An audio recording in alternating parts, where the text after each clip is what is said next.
우리 교회 옥상에는 조그마한 화단이 하나 있습니다.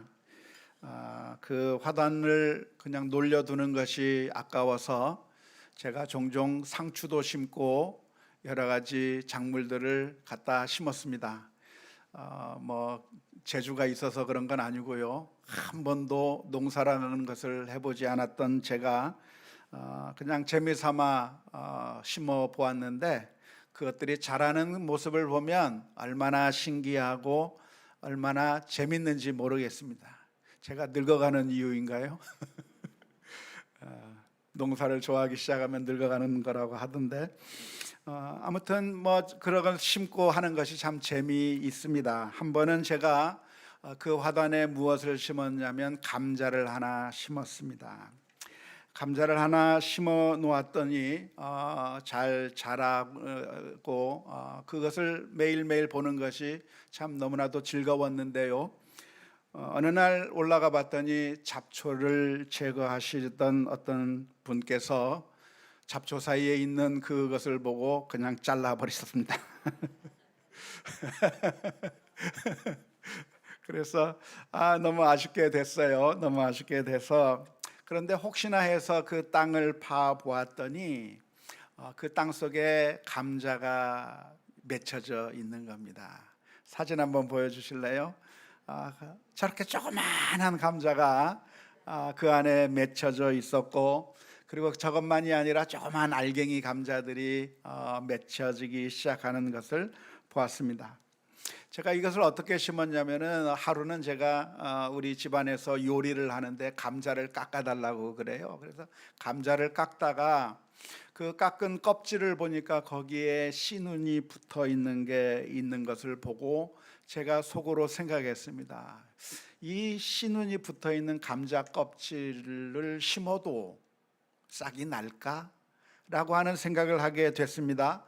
그래서 그것을 가져다가 제 사무실에 조그만 이 받침에다 물을 넣고 그 껍질을 올려 놓았습니다. 처음에 한 주가 지나고 두 주가 지나는데 아무런 변화가 없어요. 안 되나 보다 하고 있었는데 한 달 정도 지나니까 싹이 자라기 시작하고 뿌리가 나기 시작한 겁니다. 한번 사진 한번 보여주세요. 저거예요. 감자 깎다가 남은 그 씨눈에서 조그마한 싹이 나고 하얀 그 뿌리가 나기 시작하는 것을 보고 너무나도 신기해서 그것을 화단에 옮겨다 심었더니 쑥쑥쑥쑥 자라는 것을 보면서 얼마나 신기했는지 모릅니다. 하지만 처음에는 이것을 물에 담가 놓았을 때는 아무런 변화가 없었습니다.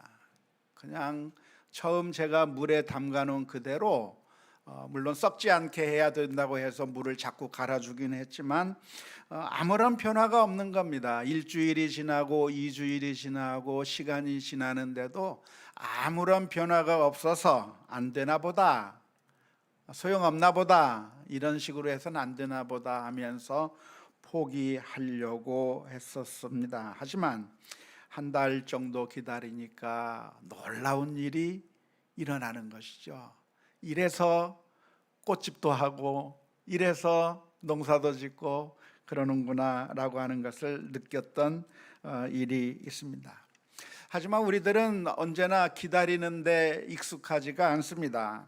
이것은 언젠가는 나겠지 하면서 기다릴 수 있겠는데 사실 우리들의 삶 가운데 있어서 기다리는 것처럼 지루하고 기다리는 것처럼 참 힘 빠지는 일이 없을 것 같습니다.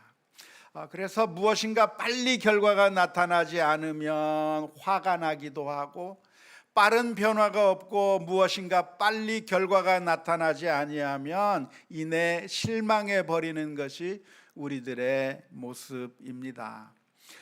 영적인 면에 있어서도 역시 마찬가지였습니다. 예수님께서 이 세상에 오셨을 때 사람들은 정말 기뻐했습니다.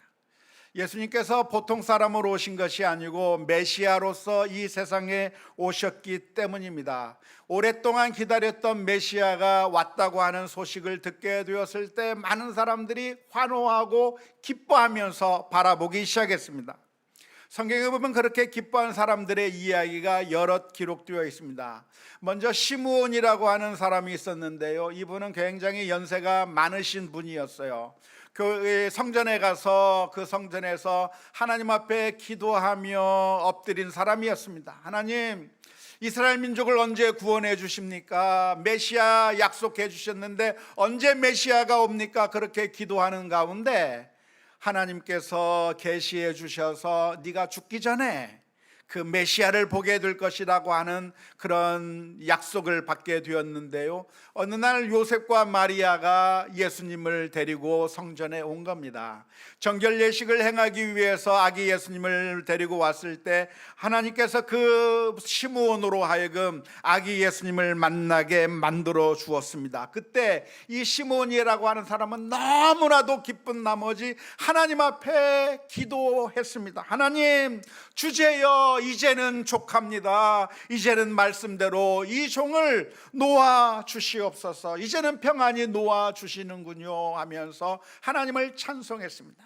이제는 죽어도 여한이 없다고 하는 그런 의미죠. 예수님을 만났으니까, 메시아를 만났으니까 너무나도 좋았다고 그렇게 고백하고 즐거워했던 사람이 시므온이었습니다.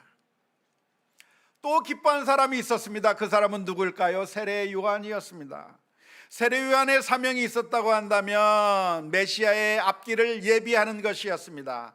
회개의 세례를 전파하고 사람들에게 회개하라고 선포하면서, 그래서 이 메시아의 앞길을 준비하고 있는 가운데 있는데 어느 날 예수님께서 그 세례 요한에게 나온 겁니다.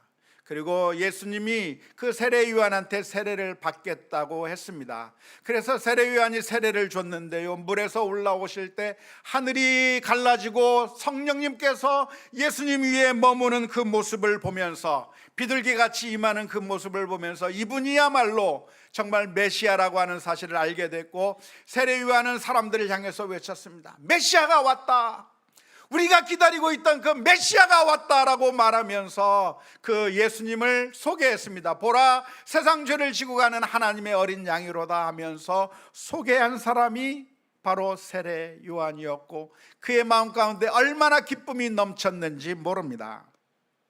이스라엘 민족도 역시 마찬가지였습니다. 이스라엘 민족도 간절하게 메시아를 기다리고 있었는데 어느 날 예수님께서 오셔서 보리떡 5개와 물고기 2마리로 5,000명을 먹여주셨습니다.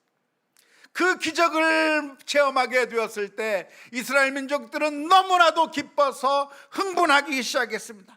메시아가 왔구나, 이분이야말로 모세와 같은 선지자가 아닌가, 저 모세가 우리를 향해서 만나를 주었던 것처럼 이 예수님이라고 하는 사람이 와서 우리에게 먹을 것을 주니 이 메시아가 왔다고 하는 것 때문에 너무나도 기뻐하면서 이제야말로 우리 이스라엘 민족이 독립을 하고 우리 메시아 운동을 벌일 것이라고 그렇게 잔뜩 기대했었습니다. 그런데 그런 기대가 실망으로 바뀌는 것은 얼마 가지 않았습니다. 아무리 기다리고 아무리 바라보고 있어도 전혀 하나님의 나라가 이 땅에 오는 것 같지 않은 겁니다. 여전히 로마 정부는 이 이스라엘 민족을 압제하고 있고, 그 밑에서 많은 사람들이 고통을 당하고 있고, 하나님의 나라가 온 것 같지 않은 것처럼 느꼈기 때문에 사람들은 한 사람 두 사람 말하기를 아닌가? 메시아가 왔다고 하는데 메시아가 아직 안 온 것인가? 그런 질문들이 생기기 시작했는데요, 그 가운데서 가장 실망했던 사람이 누구겠습니까? 바로 세례 요한이었습니다. 세례 요한은 예수님을 소개했던 사람인데, 예수님이 바로 메시아라고 했던 것을 소개했는데 세례 요한이 볼 때에도 이상한 거예요. 메시아가 왔으면 온 세상을 뒤집어 버리고 저 악한 자들은 다 심판해 버리고 이제는 하나님의 통치가 이루어지게 만들어야 되는데 아무런 변화가 없는 겁니다. 그래서 세례 요한은 사람들을 보내서 예수님에게 물었습니다. 예수님이 바로 그 메시아입니까? 예수님께서 바로 오시고자 했던 바로 그분입니까? 아니면 우리가 다른 사람을 기다려야 하는 겁니까? 지금 당장 악한 세상이 끝나지 않는 그 답답한 시간이 지속되면서 새로운 세상이 아직도 오지 않는 모습을 보면서 답답했던 세례 요한은 예수님에게 질문을 던졌던 것입니다. 그때 그러한 질문을 들었을 때 예수님께서 대답을 해 주신 것이죠. 어쩌면 이게 우리들의 문제이기도 합니다.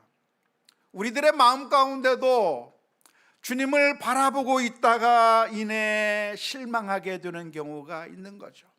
예수님을 믿으면 다 잘 될 줄 알았는데, 예수님을 믿으면 복 받을 줄 알았는데 아무런 변화가 없고 나의 삶은 아무런 변화가 없는 것 같고, 도대체 믿음으로 살아간다고 하는 것이 무엇입니까? 도대체 하나님을 의지하고 산다고 하는 것이 무엇입니까? 신자와 불신자 사이의 차이가 무엇입니까? 신자들이라고 해서 복 받는 것도 아니고 오히려 불신자들은 더 잘 나가고 있고 악을 행하는 자들이 더 떵떵거리며 살고 있는 모습을 볼 때에 우리들의 마음 가운데 질문이 던져지는 겁니다. 하나님, 도대체 믿음으로 산다고 하는 것이 무슨 의미입니까? 하나님 앞에 기도하는 게 무슨 의미입니까? 왜 지금 당장 변화가 일어나지 않습니까? 아무런 변화가 없는 것처럼 보일 때 우리들의 마음 가운데도 똑같은 질문이 던져지게 되는 것입니다. 그때 세례 요한에게 주셨던 예수님의 대답이 마태복음 11장 4절에서부터 5절 말씀 가운데 기록되어 있습니다. 마태복음 11장 4절부터 5절까지의 말씀입니다. 예수께서 대답하여 이르시되 너희가 가서 듣고 보는 것을 요한에게 알리되 맹인이 보며 못 걷는 사람이 걸으며 나병 환자가 깨끗함을 받으며 못 듣는 자가 들으며 죽은 자가 살아나며 가난한 자에게 복음이 전파된다 하라. 세례 요한이 지금 질문을 가지고 있어요. 예수님, 정말 하나님의 나라가 오는 건 맞습니까? 예수님이 메시아 맞습니까? 그런 질문을 던지고 있을 때 예수님께서 해주셨던 말씀이 무엇이냐면, 지금 이 세상이 완벽하게 바뀐 것 같지 않아도 지금 어떠한 일들이 일어나고 있는가? 맹인이었던 사람들이 보게 되는 역사가 있고, 한 번도 걸어보지 못했던 사람들이 걷게 되고 있고, 정말 엄청난 일들이 사람들 가운데 일어나고 있다. 아무런 변화가 일어나지 않는 게 아니라 눈을 들어서 보면 이런 엄청난 변화들이 한 사람 한 사람씩 일어나고 있다고 하는 것을 예수님께서 대답해 주신 것입니다. 마치 겨우 내내 그 찬바람 속에서 온 세상이 죽어 있는 것 같았는데, 시간이 지나고 봄이 되면 온 세상이 푸릇푸릇하게 변하기 시작합니다. 아직 여름이 오지 않았기 때문에 온 세상이 파랗게 변하지는 않았지만, 그런데 가만히 나무를 살펴보면 나무의 변화가 있어요, 없어요? 있어요. 죽은 것 같은 그 나무에 이파리가 나기 시작하는 거예요. 움이 돋기 시작하는 거예요. 봄의 그런 표시가 나타나고 있는 것이죠. 겨울이 안 끝난 게 아니라 지금 이 나무에서는 겨울이 끝났다고 하는 증거들이 조금 튀어나오고 있다 이 말입니다. 아무런 변화가 없는 것이 아니라 지금 이곳저곳에서 놀라운 역사들이 하나씩 하나씩 나타나는 것처럼, 메시아가 와서 아무런 변화가 없는 것처럼 보이지만, 그러나 우리 주변에 엄청난 기적들이 일어나고 하나님을 받아들임으로 말미암아, 주님을 받아들임으로 말미암아 변화의 역사가 일어나는 일들이 이곳저곳에서 일어나고 있다고 하는 사실을 예수님께서 말씀해 주신 것이 이게 첫 번째 대답입니다. 여기에 더해서 두 번째 대답을 예수님께서 해 주신 것이 있는데요, 그게 바로 오늘 본문의 말씀 마가복음 4장 26절에서부터 29절까지에 기록되어 있는 비유의 말씀입니다. 또 이르시되 하나님의 나라는 사람이 씨를 땅에 뿌림과 같으니, 그가 밤낮 자고 깨고 하는 중에 씨가 나서 자라되 어떻게 그리 되는지를 알지 못하느니라. 땅이 스스로 열매를 맺되 처음에는 싹이요 다음에는 이삭이요 그 다음에는 이삭의 충실한 곡식이라. 열매가 익으면 곧 낫을 대나니 이는 추수 때가 이르렀음이라. 예수님께서는 하나님의 나라가 아직 온 것 같지 않고 아무런 변화가 없을 것 같아서 그래서 근심하고 있는 세례 요한을 향해서, 우리들을 향해서 해주시는 대답이 바로 이 말씀입니다. 하나님의 나라가 이 세상에 어떻게 오는가? 당시 수많은 유대인들은 어떻게 기대했냐면 어느 날 갑자기 천지개벽이 될 걸 알았어요. 가만히 있다 보면 하나님께서 짜잔 하고 나타나서 완전히 온 세상을 뒤집어 버리고, 그래서 모든 질서를 뒤집어 버리고 하나님의 나라가 짜잔 하고 나타날 것을 기대했던 겁니다. 하지만 예수님께서 들려주신 하나님의 나라가 오는 것은 전혀 색다른 방법입니다. 하나님의 나라는 어떻게 오는가? 오는 것 같지 않게 온다는 거예요. 마치 씨앗을 땅에 뿌렸을 때 아무런 변화가 없는 것처럼, 아니 씨앗이 뿌려졌는지도 모르게 되는 것처럼 하나님의 나라는 어떻게 오는가? 우리가 알지 못하는 사이에, 우리가 깨닫지 못하고 우리가 실감하지 못하는 그 상황 가운데 하나님의 나라가 오는 것과 같다 말씀하신 것이죠. 마치 겨자씨 한 알처럼 조그만하게 온다는 것입니다. 마치 누룩처럼, 밀가루 반죽 속에 들어가는 그 누룩처럼 보이지 않게 온다는 겁니다. 그래서 처음에는 온 것 같지도 않고 이게 뭐지? 도대체 하나님의 나라가 뭐야? 아무런 변화도 없네 하면서 똑같다고 생각되고 실망스러웠던 그런 모습들을 보이고 있지만, 그러나 결국 이 하나님의 나라가 온 세상을 뒤집어 버린다는 겁니다. 누룩이 들어가서 반죽을 부풀리는 것처럼 겨자씨 하나가 커서 수많은 새들이 그 안에 거하게 되는 것처럼, 오늘 말씀에 보면 싹이, 씨앗이 심겨지면 싹이 자라서 그래서 점점 자라게 되고 결국 추수하게 되는 것처럼 하나님의 나라는 어떻게 오는 것인가? 우리가 알지 못하는 방식으로 아주 미약하게, 느끼지 못하게 오지만 그러나 결국에는 반드시 오게 된다고 하는 것이 오늘 주님께서 우리에게 말씀해 주시는 것입니다. 하나님의 나라는 어떻게 오느냐면 갑자기 웅장하게 나타나는 것이 아니라 마치 씨를 심으면 자라는지 자라지 않는지, 심었는지 심지 아니했는지도 헷갈릴 정도로 표시가 나지 않게, 그러나 그렇게 작게 오지만 그러나 나중에 보면 그 엄청난 역사가 있는 것처럼 하나님의 역사가 있을 것이라고 가르쳐주고 있는 것입니다. 모든 성도들의 공통적인 고민이 있다고 한다면 하나님의 응답이 빠르지 않다는 데 있습니다. 우리가 기도하면 하나님께서 즉각 응답해 줬으면 좋겠어요. 하나님 이게 필요해요 하면 하나님께서 바로 주시고, 하나님 돈이 필요해 하면 바로 돈을 주시고, 이 문제가 막혀서 너무나도 힘들어요 하면 바로 해결해 주시고, 기도하기만 하면 즉각으로 응답해 주었으면 좋겠는데 아무리 기도해도 변화가 없는 것 같아 보이는 게 우리들의 고민이에요. 기도해도 소용없는 것 같고, 기도해도 하나님께서 응답해 주지 않는 것처럼 느껴지는 그런 상황 가운데서 신앙생활을 해야 하는 게 우리들의 고민입니다. 그래서 수많은 성도들이 지쳐가는 것이죠. 그러다가 기도의 손을 놓기도 하고 때로는 낭망하기도 하고 절망하기도 하는 것이고, 그래서 구약의 성도들도 하나님께서 전혀 움직이지 않는 것처럼 볼 때 하나님을 향해서 호소하고 울부짖었습니다. 시편 94편 1절에서부터 3절 말씀해 보면 이렇게 울부짖었습니다. 하나님이여 여호와여 복수하시는 하나님이여 복수하시는 하나님이여 빛을 비추어 주소서. 세계를 심판하시는 주여 일어나사 교만한 자들에게 마땅한 벌을 주소서. 여호와여 악인이 언제까지 개가를 부르리까? 하나님 앞에 정의를 회복해 달라고, 악인들을 좀 징벌해 주시고 선인들을 복 주시고 하나님께서 살아계신 것을 보여달라고 하나님 앞에 기도하는데 하나님께서는 응답해 주지 않는 것처럼 보이는 겁니다.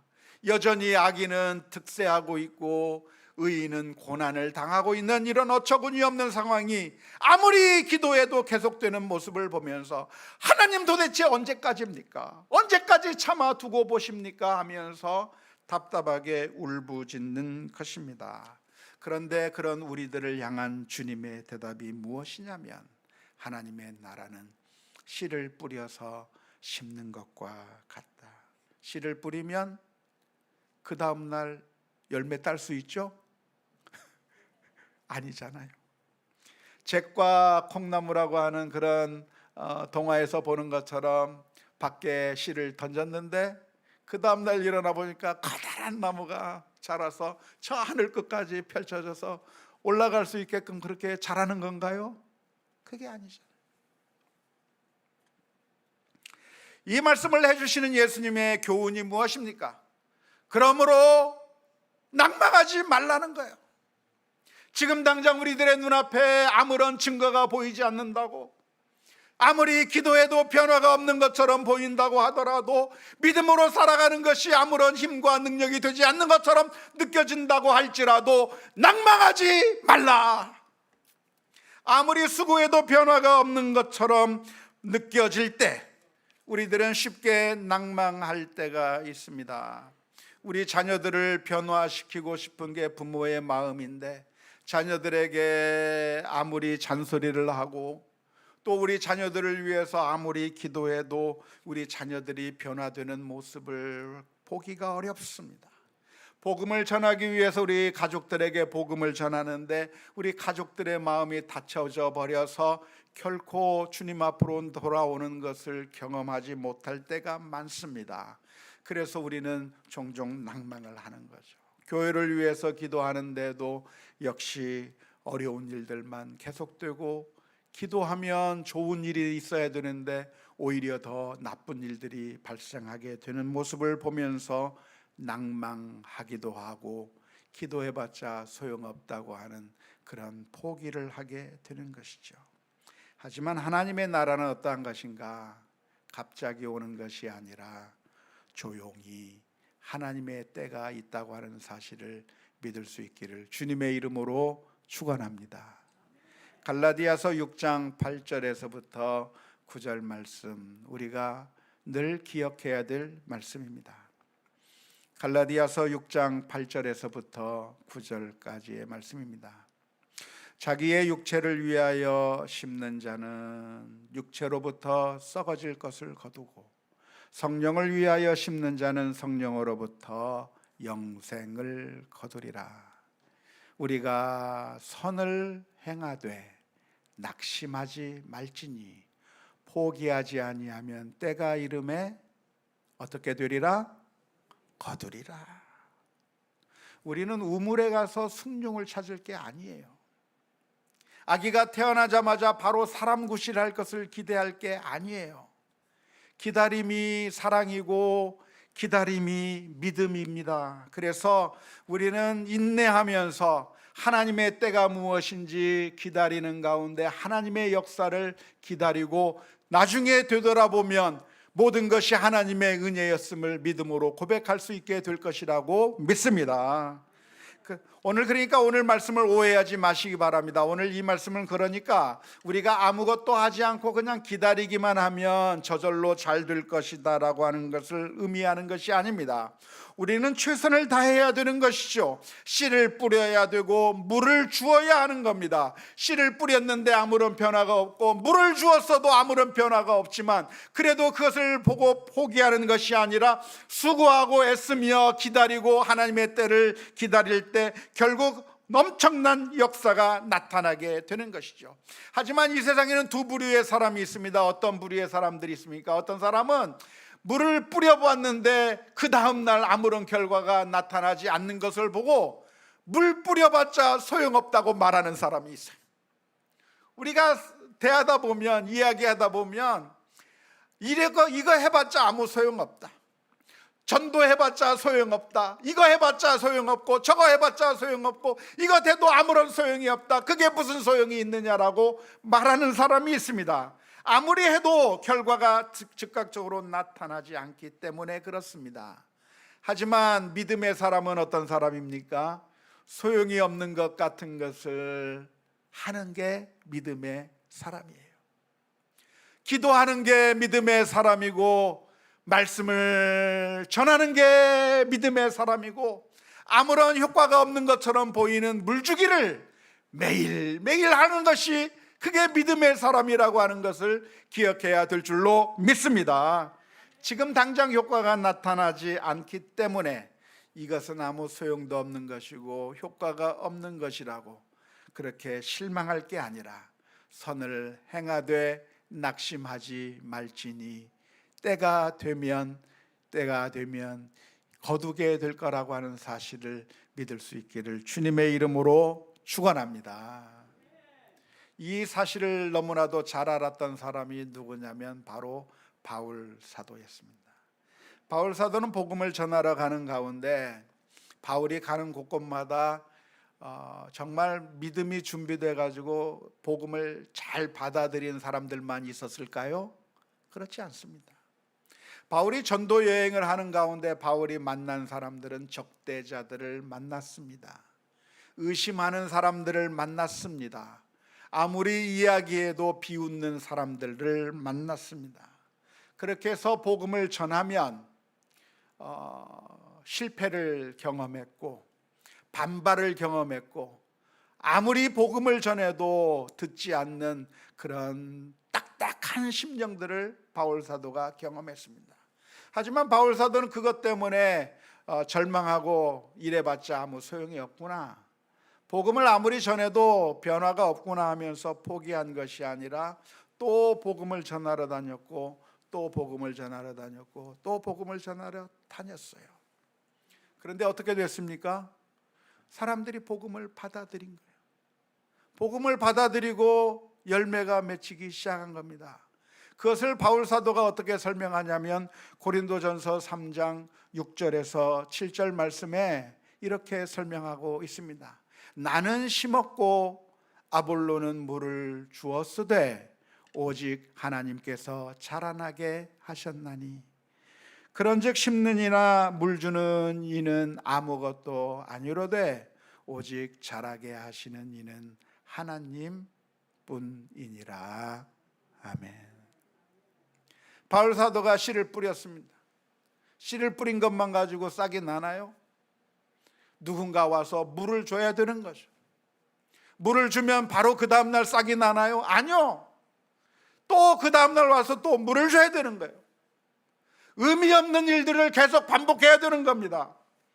내가 한 것이, 다른 사람들이 한 것이 섞어지고 또 쌓여서 시간이 한 달 정도 지나야, 그래야 싹이 나는 거예요. 그래야 뿌리가 열리는 거예요. 그래야 모든 것들이 하나씩 생겨나는 것이지, 한번 해보고 안 되면 안 되나 보다, 전도하러 가서 전도했는데 반발하면 안 되나 보다 하고 포기하는 것이 아니라, 안 되는 것들이 쌓이고 또 쌓여서 내가 심고 다른 사람들이 물 주고 내가 수고하고 또 다른 사람들이 수고했지만, 그러나 결과적으로 열매가 맺게 되는 것은 하나님께서 하나님의 때에 이루어 나가시고 하나님의 역사가 있기 때문에 결과가 나타난다고 하는 사실을 믿을 수 있기를 주님의 이름으로 축원합니다. 저는 목회를 하면서 참 힘들고 어려웠던 때들이 있었는데요. 언제가 어려웠냐면 설교를 해도 아무런 반응이 없을 때 정말 힘들었습니다. 우리 교우들은 얼마나 참 감사한지 몰라요. 왜냐하면 말씀을 듣고 변화가 보이는 것이 눈에 보여서 너무나도 감사해요. 말씀을 전하니까 이런 변화가 있구나라고 하는 것이 눈에 보이니까 얼마나 힘이 되고 얼마나 기쁜지 몰라요. 근데 제가 미국에서 한 2년 동안 아주 정말 조그마한 교회에서 사역을 할 때가 있었습니다. 공부하면서 주말에는 그 교회에 가서 말씀을 전하고 하는데요. 그 교회 이제 한인들이 모인 교회인데, 그 한인들이 그 동네에 몇 명이 있냐면 기껏해야 한인들 숫자가 20-30명도 안 되는 조그마한 마을에, 거기에서 교회 나오는 사람들이라고 해봤자 10명도 채 안 되는 너무나도 조그마한 교회가 있는데, 거기 가서 말씀을 전할 사람이 없다고 해서 가겠냐고 해서 제가 선교지라도 가는데 거기 왜 못 가겠습니까? 가서 거기서 복음을 전하던 때가 있었어요. 그런데 복음을 전하는 가운데 그 10명도 채 안 되는 교인들 사이에서 싸움이 일어난 겁니다. 교회의 중요한 중요한 집사님 한 분과 교회의 아주 중요한 권사님 한 분이 서로 마음이 상한 거예요. 그래가지고 교회 와서 서로 아는 척도 안 하는 거예요. 제가 설교를 하는데 앞에서 두 분이 앉아 있는데 딴 데만 쳐다보고 있는 겁니다. 열심히 전하는데 예수 그리스도의 사랑을 전하고 어떻게 하나님께서 우리를 사랑해 주셨는가를 전하고 눈물로 호소하고 하나님의 말씀을 그렇게 전했는데, 이분들이 마음의 변화를 가져왔을까요? 안 가져왔을까요? 안 가져와요. 교회에 오면서 서로 싸우고 서로 아는 척도 안 하고 예배 끝나자마자 밥도 안 먹고 그냥 가버리고, 그것이 얼마나 낭망이 되고 얼마나 괴로운지, 그게 몇 달이 흘렀습니다. 한 번은 목회를 오랫동안 하신 목사님에게 전화를 하는 가운데 상담을 드렸어요. 목사님, 도대체 힘들어서 못해 먹겠습니다. 도대체 제가 설교는 왜 하는지, 아무런 변화도 없고 아무런 설교를 해봤자 아무런 변화가 없는 그런 설교를 내가 왜 해야 되는지 모르겠다고 말하면서 그렇게 하소연을 한 적이 있었습니다. 그런데요, 몇 달 뒤에 그 노 권사님 한 분이 이러시는 거예요. 주님께서 나를 사랑해 주셨는데 내가 우리 교우조차 사랑하지 못해서 너무나도 잘못했다고. 그 이야기를 듣는데 얼마나 감동이 되든지요. 지금 당장 나타나지 않는 것 같아서 답답했고, 그래서 이거 포기해야 되나, 아무런 능력도 없고 아무런 변화도 없고. 그런데 그때 했던 말씀 한마디 한마디가 그냥 흘러가는 것 같고 아무도 듣지 않는 것 같고 아무도 귀걸이는 것 같지 않았는데, 하나님께서 역사하셔서 하나님께서 믿음을 자라게 하셔서 그 말씀이 사용이 되고, 그래서 그 마음 가운데 마음이 열리고 사랑의 마음을 품을 수 있는 것으로 변화시켜주는 그 모습을 경험하면서 얼마나 감사했는지 모릅니다. 그런데 바로 그게 우리 주님께서 우리들을 위해서 하신 일이에요.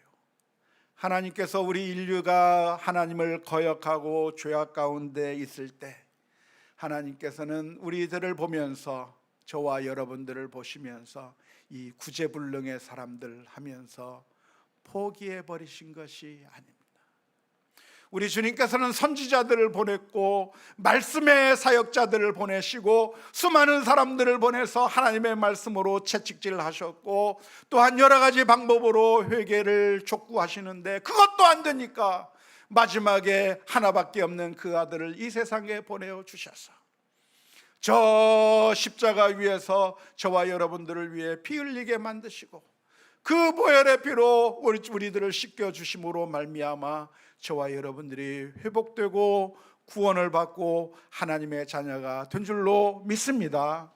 천년을 하루같이 참으신 그 주님께서 저와 여러분들을 또 참고 또 참으셔서 하나님의 자녀로 삼아 주셨다고 한다면, 오늘 우리들의 삶 가운데서 아무런 결과가 지금 당장 나타나지 않는다고, 기도해도 변화가 없는 것 같고 전도해도 문을 닫아버린 것 같고 아무리 해도 수고의 열매들이 나타나지 않는 것처럼 생각되어서 낭망스럽다고 할지라도 오늘 이 말씀을 기억하면서 하나님의 나라는 오는 것처럼 보이지 않고 아무런 흔적이 없는 것처럼 보이지만 그러나 결국에는 하나님께서 살아계심에 하나님께서 이루신다고 하는 그 사실을 믿고 기억하면서 담대하게 주님 앞에 나아갈 수 있는 우리 모두 될 수 있기를 주님의 이름으로 축원합니다.